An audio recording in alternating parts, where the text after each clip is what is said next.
ഇന്നലെ നമ്മൾ കണ്ടിരുന്ന ഒരു സാഹചര്യമല്ല, ഇന്ന് സാഹചര്യം പാടെ മാറി. ഇന്ന് രണ്ടുപേരും ഏറെക്കുറെ ഒരു മുഖാമുഖം എത്തി നിൽക്കുന്ന ഒരു സാഹചര്യം, നിർണായകമായ പ്രഖ്യാപനങ്ങളിലേക്ക്.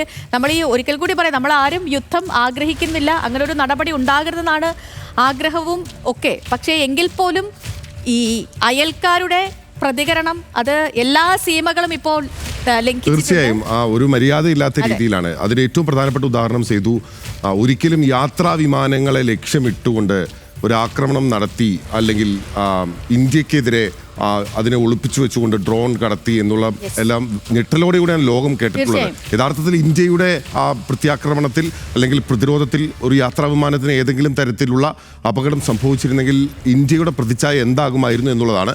അപ്പോൾ ഒരു മര്യാദയും ഇല്ലാത്ത പരിപാടിയാണ് പാകിസ്ഥാന്റെ ഭാഗത്തു നിന്നുണ്ടാകുന്നത്. ഇപ്പോഴും സംയമനത്തോടെ അളന്നു മുറിച്ചുകൊണ്ട് മാത്രമാണ് ഇന്ത്യൻ പ്രതിരോധം എന്നുള്ളതാണ് ഏറ്റവും പ്രധാനപ്പെട്ട കാര്യം.